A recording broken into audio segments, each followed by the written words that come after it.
Okay,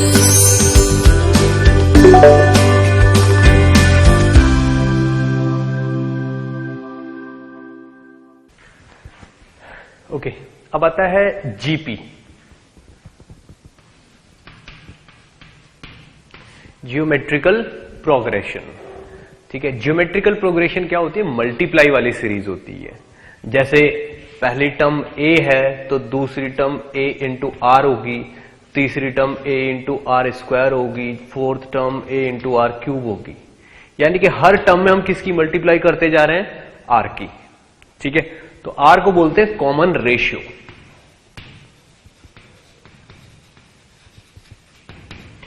common ratio A जो हो गई वो सीरीज की फर्स्ट टर्म हो गई। ठीक, अब मान लो मुझे इस सीरीज की nth टर्म निकालनी है।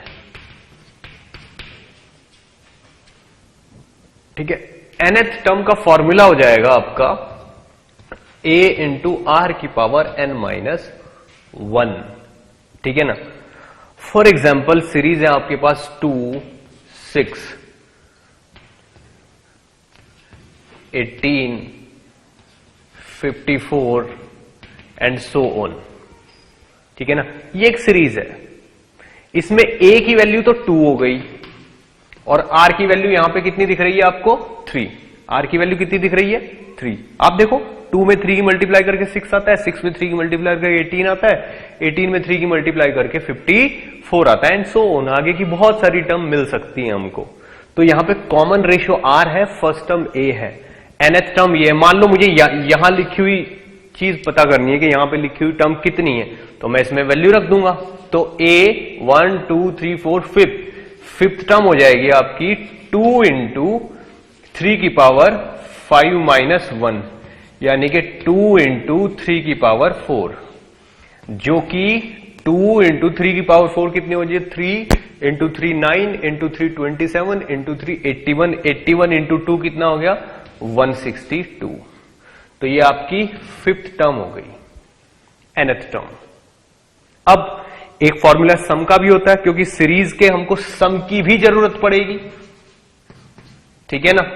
सम क्या होता है? nth टर्म का जो सम होता है इसमें उसका फॉर्मूला होता है Sn, यानी कि sum of first n terms is equal to a into 1 minus r की power n divided by 1 minus r। ये किसी भी जीपी की फर्स्ट n टर्म्स के सम का फॉर्मूला है। ठीक है, अब एक एग्जांपल ले लेते हैं इस पे। ठीक है ना, मान लो एक सीरीज है हमारे पास 1, 1/2, 1/4, 1/8 एंड सो ऑन। ये सीरीज है। आपको देखने से पता चल रहा होगा अगर फर्स्ट टर्म a है तो a की वैल्यू यहां पे 1 है और कॉमन डिफरेंस है यहां पे 1/2, मल्टीप्लाई होते हुए जा रहा है। ठीक है, तो वो हमसे पूछ रहा है कि सेवंथ टर्म बताइए। सेवंथ टर्म क्या हो जाएगी? a7 इज इक्वल टू हो जाएगा a इंटू 1/2 की पावर 7 माइनस 1, यानी कि a इंटू 1/2 की पावर 6 निकल आएगा आपका। ठीक है ना, 1/2 की पावर 6। a की वैल्यू कितनी है यहां पे? 1। तो ये आ जाएगा 1 इंटू 1/2 की पावर 6। 2 की पावर 6 कितना हो जाएगा? 2 2 जा 4, 2 जा 8, 2 जा 18, 16, 2 जा 32 एंड 2 जा 64। ठीक है ना, तो 1/64 यहां पे आंसर आ जाएगा आपका। अब ये पूछ रहा है sum of first 5 term, sum of first 5 terms. वो क्या होता है? S5 से डिनोट करना पड़ेगा। फर्स्ट टर्म यहां लिखनी है, फर्स्ट टर्म कितनी है यहां पे? 1 इंटू 1 माइनस r कितना है? 1/2, 1/2 की पावर 4 करनी पड़ेगी मुझे, और डिवाइडेड बाई 1 माइनस 1/2, यानी कि नीचे 1/2 आ गया तो 2 तो आया ऊपर, 2 इंटू 1 माइनस 1/2 की पावर 4। ये आपका आंसर होगा। 1/2 की पावर 4 कितना हो जाएगा? 2 2 जा 4 इंटू 4 16 आ जाएगा, 1/16, यानी कि 2 इंटू 15/16, ठीक है, ये कट के 8 आ गया, तो आंसर आ जाएगा 15/8, ये आंसर आ जाएगा। This is GP. अब जीपी में हमें केवल दो ही चीजों की जरूरत पड़ेगी फिजिक्स में, एक तो हमको nth टर्म निकालनी पड़ेगी और हमको किसी भी जीपी का सम निकालना पड़ सकता है। बस हमको वो जीपी पहचाननी आनी चाहिए कि ये जीपी कैसे है, किस तरीके से इसमें क्वेश्चंस होंगे या किस तरीके से हम कॉमन डिफरेंस निकालेंगे। ठीक, कोई भी टफ, बहुत ज्यादा टफ सीरीज आपकी यूज होगी ही नहीं। क्लियर? अब नेक्स्ट चीज आती है ट्रिग्नोमेट्री। ठीक है, next thing is trigonometry.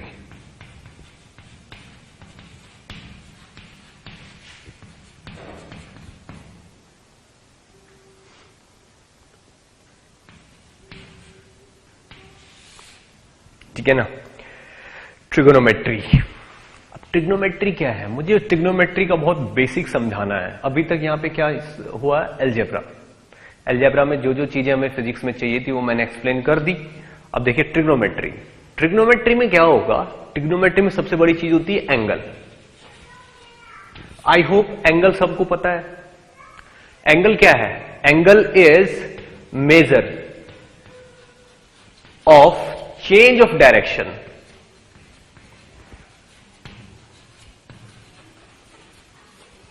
Measure of change of direction, यानी कि अगर एक लाइन की डायरेक्शन इस तरफ है और दूसरी लाइन की डायरेक्शन इस तरफ है, तो इन दोनों डायरेक्शंस में कितना डिफरेंस है वो इससे पता चलता है। इनको आगे पीछे बढ़ा दो तो डेफिनेटली कहीं ना कहीं क्रॉस करेंगी। अब ये दोनों डायरेक्शंस में कितना डिफरेंस है, ये वाला, this is angle, this is called angle. ठीक है ना, जनरली थीटा से डिनोट करते हैं, theta is equal to angle. अब जिन डायरेक्शन में जितना डिफरेंस होता है दैट इज एंगल। ठीक है, अब जनरली क्या करते हैं, अगर हम कोई भी एक पॉइंट लेके एक पर्टिकुलर लेंथ को, इस पॉइंट को सेंटर मान के ऐसे घुमा दें, तो ये लेंथ कुछ ऐसे एंगल ट्रेवल कर लेती है थीटा। जो ये इतना सेक्शन है इसको बोलते हैं हम आर्क, दिस इज आर्क, ये वाली जो चीज, and this is called as radius. ठीक है, और दिस इज एंगल। तो फॉर्मूला होता है angle theta is equal to arc upon radius. ठीक है ना, अब आप खुद ही देखिए, अगर एंगल थीटा को मैं आर्क अपॉन रेडियस बोलूंगा, यहां पे भी ये चीज फाइंड आउट कर सकती है आप। इसको सेंटर मान के कोई भी लेंथ आर लेके ऐसे घुमा दीजिए, तो ये जो आर्क लेंथ होगी, अगर इसको इस रेडियस से डिवाइड करोगे तो यही वाले फॉर्मूले के थ्रू एंगल निकल आएगा ये कितना है। तो angle theta is equal to arc upon radius. अब आप देखो, लेंथ अपॉन लेंथ हो गई, आर्क भी लेंथ है, रेडियस भी लेंथ है। ठीक है, तो ये चीज क्या हो गई, डायमेंशन लेस। इसकी कोई डायमेंशन नहीं होती, यूनिट नहीं होती, फिर भी हम एंगल को रेडियन में शो करते हैं।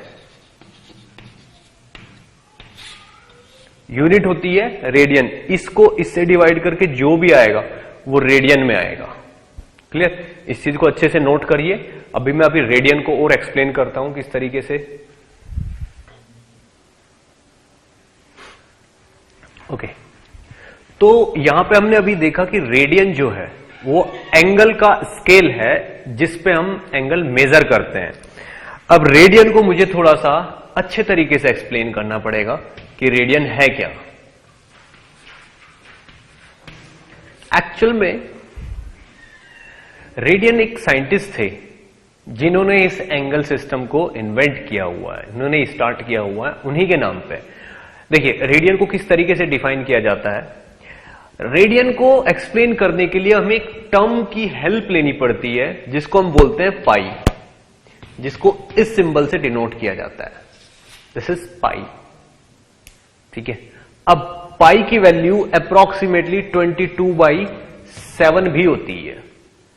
ठीक है ना, अब ये आई कहां से, पाई का जो इंट्रोडक्शन है वो हुआ कहां से है। देखिए, अगर मैं किसी भी पॉइंट को सेंटर मान लेता हूं, मान लो ये मैंने कोई सेंटर मान लिया सी, ठीक, और एक मैंने रस्सी ली जिसमें यहां पे एक पेन बांध के इसको बिल्कुल टाइट टाइट ऐसे घुमा दिया इस तरीके से, इसके अबाउट इसको घुमा के वापस मैं यही ले आया हूं, ठीक है। अब इस रस्सी की लेंथ है r। अब मैंने क्या, रेडियन ने पाया कि अगर इस पाथ लेंथ को ऐसे मेजर किया जाए, दिस इज सर्कुलर पाथ, इस पाथ लेंथ को ऐसे मेजर किया जाए तो ये सर्कुलर पाथ जो है, जो पाथ लेंथ यहां से निकल के आई थी, that is equal to 2 pi multiply by r। जो ये रेडियस ली गई है इसके 2 पाई टाइम्स ये आई है, ये जो पाथ लेंथ है। यानी कि पाथ लेंथ को हम आर्क लेंथ भी बोल सकते हैं, हम इसको आर्क लेंथ भी बोल सकते हैं। ये कितनी निकल के आई थी, 2 पाई टाइम्स ऑफ r, ठीक है ना। यहीं से रेडियन की इंट्रोडक्शन हुआ। तो अब आप ये देखिए, ये क्या किया, इसने पूरा कंप्लीट एंगल ट्रेवल कर लिया, यहां से लेके ये कंप्लीट एंगल ट्रेवल कर लिया। तो complete angle is equal to 2 pi radian, ठीक है। रेडियन जो साइंटिस्ट थे उन्होंने अपने नाम पे ही इसको फेमस कर दिया कि ये कंप्लीट एंगल को 2 पाई रेडियन बोला जाएगा, ठीक है। तो अगर कंप्लीट एंगल, ये कोई सर्कल है और यहां से आप स्टार्ट करते हो और यहां से चल के ऐसे चल के यहीं पे वापस आ जाते हो, तो समझ लीजिए आपने कितना एंगल ट्रेवल कर लिया, 2 पाई रेडियन। अब 2 पाई रेडियन को अगर देखा जाए तो ये तो हाफ हो गया, इतना एंगल कितना हो गया, ये तो पाई बाई 2 हो गया। अब ये कितना हो गया, ये अगेन पाई बाई 2 हो गया, ये अगेन पाई बाई 2 और ये again pi by 2, 4 times pi by 2। तो पाई बाई 2 की वैल्यू ये हो गई। अब ये तो सिस्टम था उस वक्त का जब रेडियन बोला जाता। अब ये रेडियन कोई यूजलेस चीज नहीं है। अगर कोई आर्क और रेडियस बराबर हो जाती है तो समझ लीजिए इन दोनों के कॉम्बिनेशन से 1 रेडियन का एंगल बनेगा। यानी कि अगर मैं लूं कि ये आर्क लेंथ जो है this is equal to r, तो ये जो एंगल बनेगा दिस विल बी 1 रेडियन। जो आर्क लेंथ को अगर आप रेडियस के बराबर कर दो तो जो भी एंगल सबटेंड होगा दैट विल बी 1 रेडियन, ठीक है।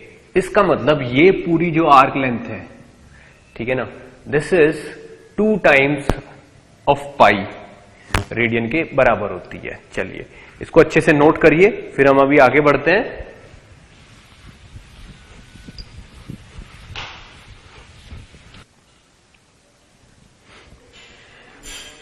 ओके, तो रेडियन की इतनी नॉलेज के बाद एक चीज और है कि एंगल की एक और यूनिट होती है डिग्री, जिसको इस तरीके के एक सर्कुलर डॉट से हम डिनोट करते हैं। अब रेडियन क्यों इंट्रोड्यूस किया गया है, देखिए रेडियन क्या है, रेडियन यूज होगा फिजिक्स में। क्यों, रेडियन निकलता है लेंथ अपॉन लेंथ से, ठीक है। तो लेंथ अपॉन लेंथ करके रेडियन पता चलता है, but degree is something different, ठीक है।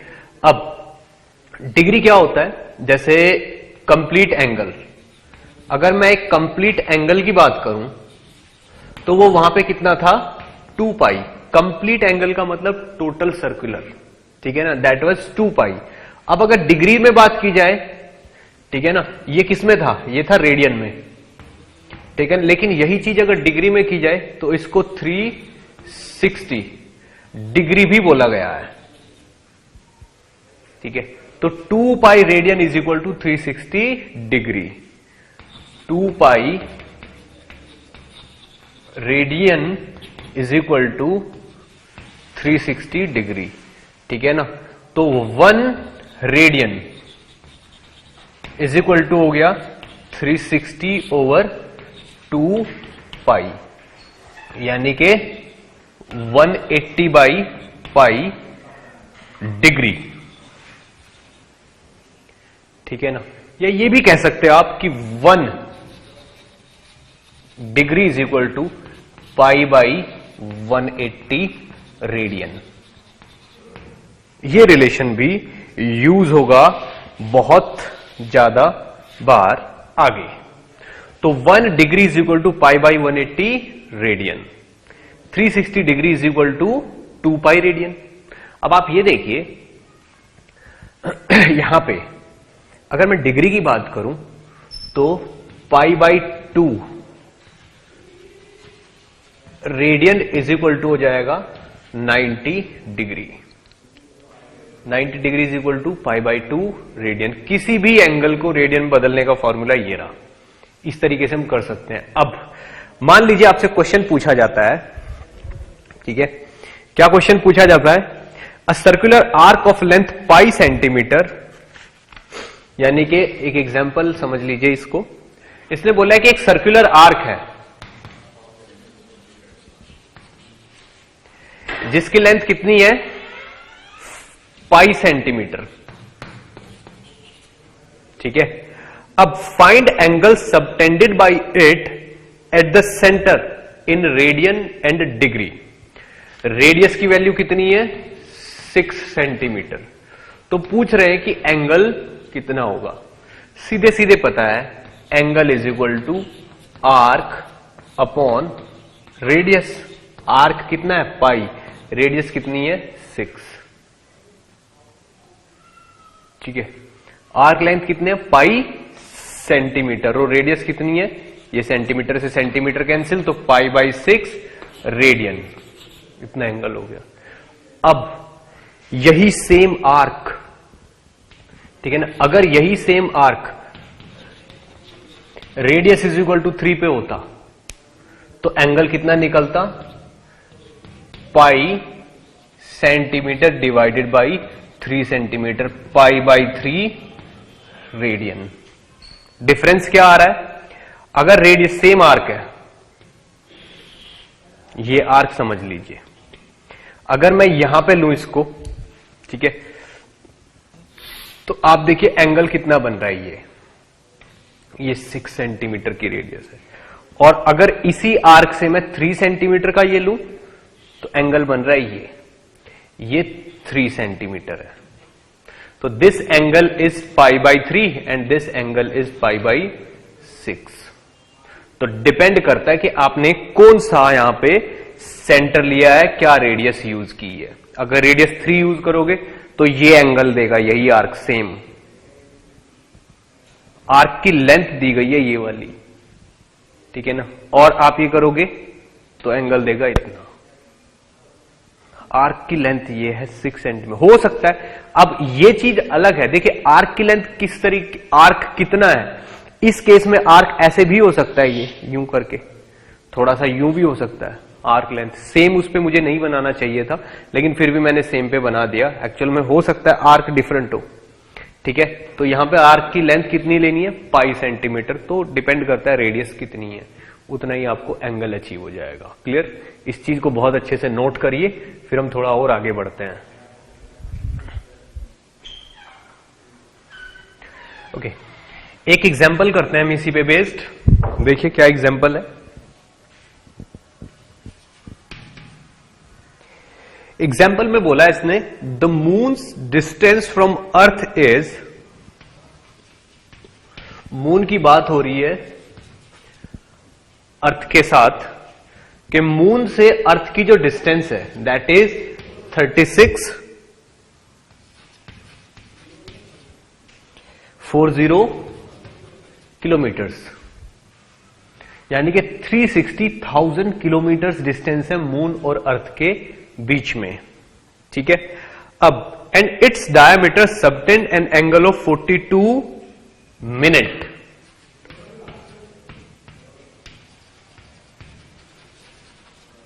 ये मुझे एक्सप्लेन करना है अभी 42 मिनट का मीनिंग क्या है। At the I of the observer the diameter of the moon in kilometre. अब डायामीटर हमको बताना है कितना है किलोमीटर्स में। देखिए क्या है, डिग्री, डिग्री के बाद आता है minute, 1 degree is equal to 60 minute. Minute का सिंबल ये होता है। उसके बाद आता है सेकेंड, ठीक है ना। सेकेंड में क्या आता है, 1 minute is equal to 60 seconds. ये भी एंगल के ही मेजरमेंट है, ठीक। तो 42 डिग्री का मीनिंग क्या हुआ, अगर मैं इसको 42 मिनट्स का मीनिंग क्या हुआ, जब 60 minutes is equal to 1 degree है तो 42 मिनट्स इज इक्वल टू कितना होगा, 1/60 इंटू 42 डिग्री, इतने डिग्री। अब अगर मैं इसको लेंथ वगैरह के साथ यूज करूंगा, फिजिक्स में यूज करना, तो मुझे एंगल को जो डिग्री में उसको रेडियन में कन्वर्ट करना जरूरी है। अब मुझे इतना पता है कि 1 degree is equal to π/180 radian. तो इतने degree is equal to how much radian. ये कितना होगा, 42/60 कितना हुआ, 6 7 जा 42, 7/10 डिग्री। तो 1 डिग्री इज इक्वल टू π/180, तो 7/10 डिग्री इज इक्वल टू कितना हुआ, 7/10 इंटू π/180 रेडियन, ठीक है। ये वो एंगल है, ये वो एंगल है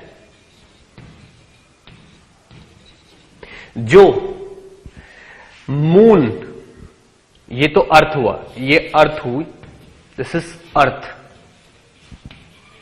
और ये हुआ मून। मून का जो डायामीटर है, ये जो डायामीटर है मून का, ये सबटेंड करता है, दिस इज थीटा। ये मून है, मून का जो डायमीटर है वो अर्थ पे सबटेंड करता है, और यहां से लेके यहां तक की डिस्टेंस है डी, वो डी ये दिया हुआ है, ठीक है। तो इस डायमीटर की लेंथ पूछी है कि ये डाया कितना है। कौन सा फॉर्मूला लगाएंगे, this will be like an arc.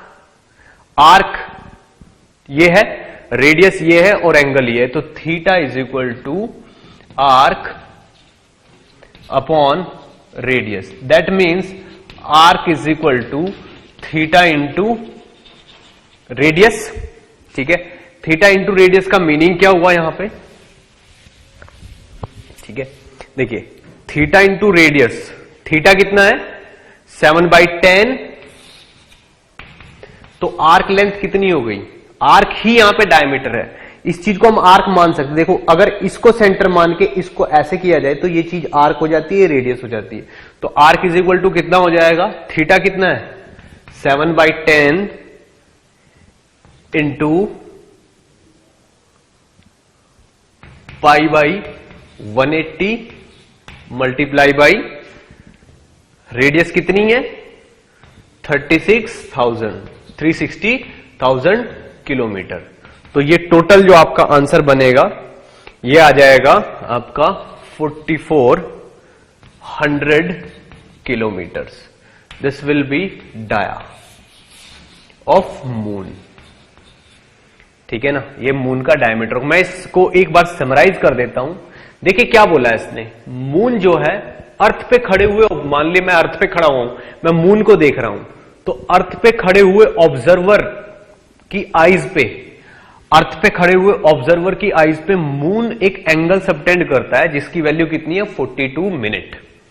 अब 42 मिनट को मैंने रेडियन में कन्वर्ट कर लिया, 7/10 इंटू π/180 रेडियन, ठीक।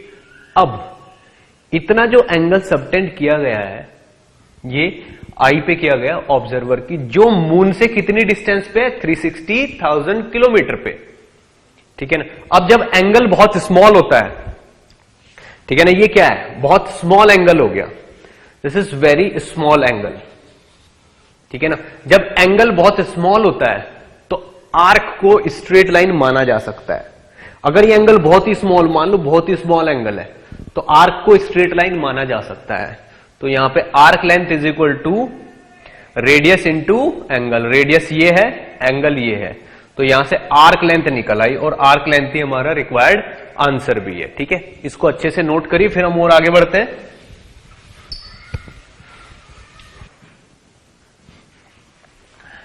ओके, चलिए देखते हैं trigonometric ratios.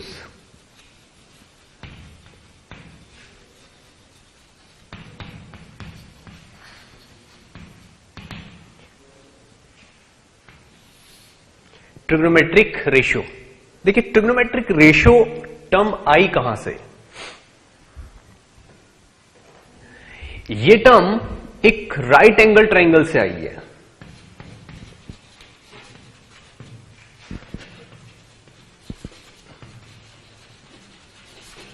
Right angle triangle से आई है। ट्रिग्नोमेट्रिक रेशियो यानी कि ट्रिग्नोमेट्रिकल पैरामीटर्स जो होते हैं उनके रिलेशंस हैं ये। एक राइट एंगल ट्रायंगल बनाते हैं अगर हम यहां पे, मान लीजिए मैंने ये यहां पे राइट एंगल ट्रायंगल बना लिया एक,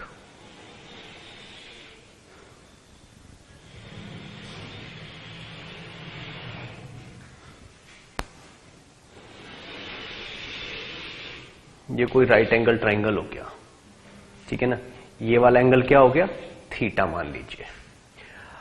अब जो एंगल होता है, जहां का आप एंगल मानते हैं, उसकी नीचे वाली साइड को हम बेस बोलते हैं, ठीक है, और दूसरी साइड को बोलते हैं हाइपोटेन्यूस।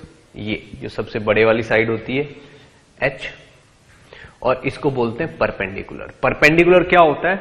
इसके बिल्कुल सामने वाली साइड, एंगल के सामने वाली साइड इज परपेंडिकुलर। अब इसमें एक एंगल 90 होना जरूरी है, ठीक है ना। अब अगर मैं परपेंडिकुलर को हाइपोटेन्यूस से डिवाइड करता हूं, अगर परपेंडिकुलर को मैं हाइपोटेन्यूस से डिवाइड करता हूं, तो जो रेशियो बोलते हैं इसको, उसको बोलते हैं साइन। तो sine of theta is equal to perpendicular by hypotenuse. अगर मैं बेस को हाइपोटेन्यूस से डिवाइड करता हूं, तो उस रेशियो को बोलते हैं कॉस ऑफ दिस थीटा। अब अगर मैं परपेंडिकुलर को बेस से डिवाइड करता हूं, तो उस रेशियो को बोलते हैं टेन थीटा, ठीक है। अब जो इसका अपोजिट है, यानी कि हाइपोटेन्यूस बाई परपेंडिकुलर, उसको बोलते हैं कोसेक, ठीक है। अब जो इसका अपोजिट है, हाइपोटेन्यूस बाई बेस, उसको बोलते हैं सेक थीटा, और जो इसका अपोजिट है बेस अपॉन परपेंडिकुलर, उसको बोलते हैं कॉट थीटा। ये रेशियोज है जो जिनको हमें बोलना है, ठीक है। अब पाइथागोरस थ्योरम क्या बोलती है? पाइथागोरस थ्योरम ये बोलती है अगर कोई राइट एंगल ट्रायंगल है, इन a right angle triangle,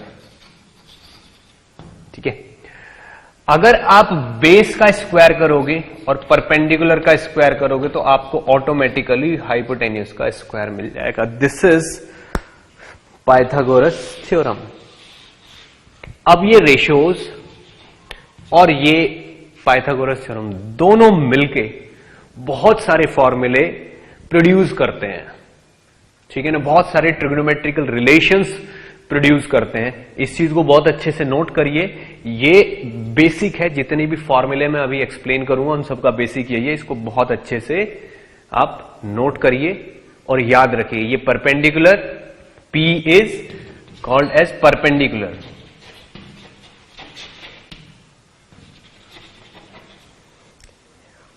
H is hypotenuse and B is base। और ये वाला एंगल 90 डिग्री का एंगल होना ही चाहिए। जो दो सबसे छोटी साइड्स होती है उनके बीच का एंगल 90 होना चाहिए, और इस 90 एंगल के सामने वाली साइड होती है हाइपोटेन्यूस, ठीक। अब जो एंगल बना हुआ है वो हाइपोटेन्यूस और बेस से मिलके बनता है। This is base angle. Clear? इसको अच्छे से नोट करिए, फिर हम आगे बढ़ते हैं थोड़ा सा। ओके, तो ये जो रिलेशंस अभी हमने डेवलप किया है, ये रेशियो और ये पाइथागोरस थ्योरम, इन सब से मिलके कुछ फॉर्मूले बनते हैं जिनको बोलते हैं ट्रिग्नोमेट्रिकल आइडेंटिटीज, ठीक है।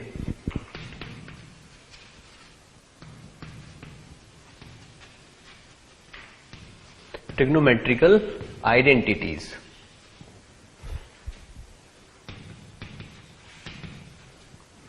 ठीक है। देखिए क्या मीनिंग होता है ट्रिग्नोमेट्रिकल आइडेंटिटीज का। पाइथागोरस थ्योरम लिखिए, परपेंडिकुलर का स्क्वायर प्लस बेस का square is equal to hypotenuse का स्क्वायर है। अगर मैं इस पूरी इक्वेशन को हाइपोटेन्यूज के स्क्वायर से डिवाइड कर देता हूं, ये लो, इधर भी मैंने हाइपोटेन्यूज के स्क्वायर से डिवाइड कर दिया, इधर भी मैंने हाइपोटेन्यूज के स्क्वायर से डिवाइड कर दिया, तो ये चीज क्या हो जाएगी, p बाई एच का whole square plus b by H का whole square is equal to 1। p by H क्या है, अगर रेशियो से देखा जाए तो p by H is sine square theta, sine theta का स्क्वायर तो sine square theta plus cos theta का स्क्वायर यानी कि cos square theta is equal to 1। Formula आ गया आपके पास, ठीक है ना। तो दीज आर आइडेंटिटीज, और ऐसी बहुत सारी आइडेंटिटीज प्रूव हो जाएंगी। Sine square theta plus cos square theta is equal to 1 and it is always 1। दूसरी चीज, अब यहीं पे p square plus B square is equal to H square को आप डिवाइड करिए p स्क्वायर से, p स्क्वायर से ही डिवाइड कर देते हैं, तो ये क्या हो गया 1 प्लस b बाई पी जो है उसका square is equal to h by P का होल स्क्वायर। ये क्या हो गया 1 plus p by B, perpendicular by base करेंगे तो टेन थीटा आता है, और बेस बाई परपेंडिकुलर करते हैं तो कॉट आता है, ठीक है। तो base by perpendicular is cot theta, यानी कि cot square theta is equal to hypotenuse by perpendicular, this is cosec, cosec square theta. ये भी अपने आप में एक दूसरी आइडेंटिटी हो गई, ठीक है। अब अगर मैं p square plus B square is equal to H square को डिवाइड कर दूं b स्क्वायर से, ठीक है, अगर मैं इसको b स्क्वायर से डिवाइड करूंगा तो ये क्या आएगा 1 plus tan square theta is equal to sec square theta. ये भी एक बहुत बड़ा रिजल्ट है अपने आप में। ये देखिए, इस तरीके से बहुत सारे फॉर्मूले हम डेवलप कर लेते हैं, ठीक है। नोट करिए इनको अच्छे से।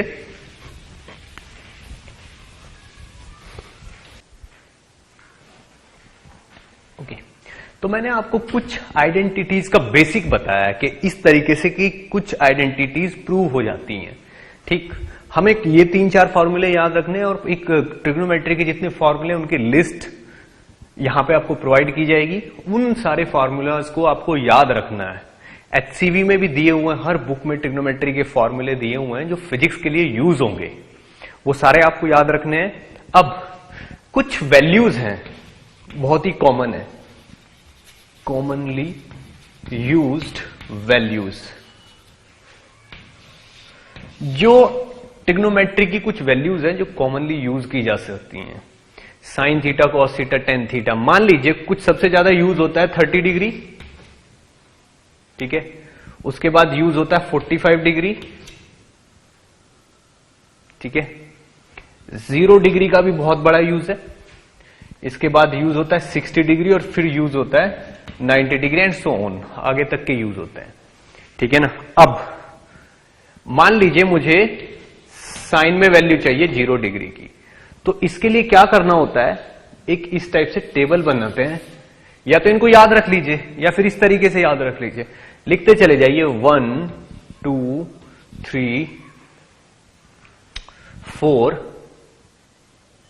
और 1 0 1 2 3 4 लिखना है यहां पे, ठीक है ना। 0 से स्टार्ट करेंगे, 0, ये भी 0 तो ये भी 0, 1 2 3 एंड 4। पूरी टर्म को 4 से डिवाइड कर दो,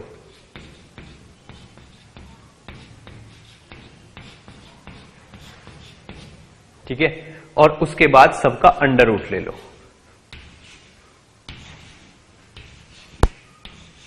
जो भी वैल्यूज आएंगी वो इनकी वैल्यूज है। तो साइन में आप ये देखिए वैल्यूज क्या होगी 0, ये कितनी होगी 1/2, और ये 1/2 तो अंदर ही हो जाएगा और इसका अंडर रूट हो जाएगा, ये हो जाएगा 1/√2, और ये 3/4 हो गया, ये हो जाएगा रूट ऑफ 3/2 और ये क्या हो जाएगा 1। सारी वैल्यूज आ गई है आपके पास, देखिए आप। तो ये साइन में जितनी भी वैल्यूज होती हैं वो आपके पास है। साइन की वैल्यूज ये रही, इन्हीं के बेसिस पे कॉस की भी वैल्यू मिल जाएगी आपको। कॉस, जो चीज ऐसे लिखी है इसको राइट टू लेफ्ट कर दीजिए, कॉस आ जाएगा। जैसे ये 0 है, सबसे लास्ट में 0 लिख दो। 1/2 है, इस बार 1/2 यहां लिख दो। 1/√2 तो यहीं पे आ जाएगा। ये चीज है, इसको वहां लिख दो और 1 को यहां पे लिख दीजिए। 0 डिग्री की वैल्यू 1, ठीक है ना। अब जो tan है, tan थीटा क्या होगा, मुझे वैसे भी पता है। tan theta is equal to क्या होता है, परपेंडिकुलर बाई बेस, या ये कर लो perpendicular by hypotenuse divided by base by hypotenuse. h से h कट जाएगा, तो ये क्या हो जाता है एक्चुअल में sin theta by cos theta. तो sin थीटा की वैल्यू को cos थीटा की वैल्यू से डिवाइड कर दो तो tan की वैल्यू आ जाएगी, तो ये 0 आ जाएगा। 1/2 को √3/2 से डिवाइड करेंगे तो 1/√3 आ जाएगा। 1/√2 को 1/√2 से डिवाइड करेंगे तो 1 आ जाएगा। √3/2 को 1/2 से डिवाइड करेंगे तो यहां पे √3 आ जाएगा। 1 को 0 से डिवाइड करेंगे तो यहां पे इन्फिनिटी आ जाएगा। इस तरीके से tan की वैल्यूज भी हो गई हैं। अब बाकी कोसेक थीटा 1/sin थीटा करके आ जाएगा। मान लो कोसेक 30 डिग्री की वैल्यू निकालनी है आपको, तो 1/2 को अपसाइड डाउन करो, कोसेक थीटा की वैल्यू निकल आएगी। इसी तरीके से सेक थीटा 1/cos थीटा से आ जाएगा और कॉट थीटा 1/tan थीटा से आ जाएगा। क्लियर? इस तरीके से हम वैल्यूज रख सकते हैं। अब एक दो वैल्यूज और हैं, जैसे साइन 37 डिग्री, ठीक है ना, इसकी वैल्यू होगी 3/5। कॉस 37 डिग्री की वैल्यू होगी 4/5 और tan 37 डिग्री की वैल्यू कितनी होगी 3/5। अब जब 37 वैल्यू इंपोर्टेंस रखती है तो 53 डिग्री भी वैल्यू इंपोर्टेंस रखेगी। इसी तरीके से साइन 53 डिग्री की वैल्यू होती है 4/5, कॉस 53 डिग्री की वैल्यू होती है 3/5 और tan 53 डिग्री की वैल्यू होती है 4/3। ठीक है ना, ये वाला सेट और ये वाला सेट, ये चीजें भी आपको याद रखनी है। तो ये कुछ कॉमनली यूज्ड वैल्यू है ट्रिग्नोमेट्री की, ये आपको याद रखनी है। क्लियर? इन चीजों को अच्छे से नोट करिए, फिर हम आगे बढ़ते हैं।